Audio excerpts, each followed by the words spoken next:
سب سے پہلے تو اپنی جان کو کھپاؤ اللہ کی راہ میں۔ اللہ نے تمہیں صلاحیتیں دی ہیں تو اللہ کے دین کے لیے سوچو کیا کرنا چاہیے، کیسے کرنا چاہیے، کس طرف جاؤں، کدھر دیکھوں، کسے آواز دوں۔ اے ہجوم نامرادی، دل بہت گھبرائے ہے، یہ کیا ہو رہا ہے، کیوں ہو رہا ہے؟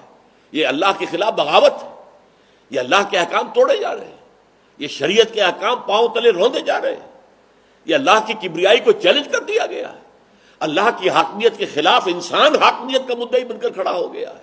اب اس میں سوچے، غور کرے، فکر کرے، جو صلاحیت اللہ نے دی ہے غور و فکر کی ہے تو اس میں کھپائے۔ جسم و جان میں اگر کوئی ہے بھاگنے دوڑنے کی صلاحیت وہ اس کام میں لگائے۔ تو سب سے پہلے تو جو کچھ اللہ نے پہلی امانت ہمیں دی ہے اسے اللہ کی راہ میں خرچ کیا جائے۔ اس کے بعد جو بھی اللہ نے مال دے دیا ہے، مال ہے، اولاد ہے، اللہ اولاد کو کھپائے اللہ کی راہ میں، ان کے لیے اعلیٰ دنیاوی کیریئرز کے بارے